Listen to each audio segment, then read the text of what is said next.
হুম। এটা হইলো জাইল্লাপাড়া সাগর পার।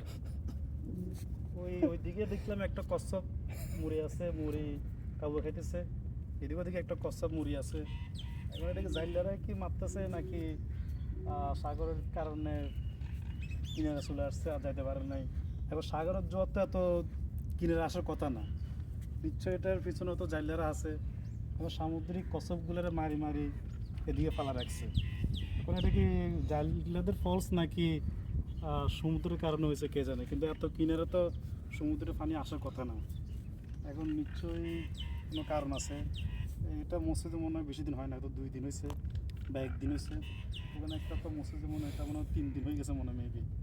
এটা তো পুরো মনে হয় পছন্দ হচ্ছে। এটা এখনো পছন্দ হওয়ার নাই।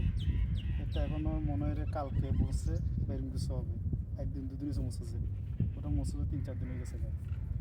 এখন কে জানে, আল্লাহ জানে আল্লাহর সৌন্দর্যগুলো এভাবে কীভাবে নষ্ট হয়ে যেতেছে।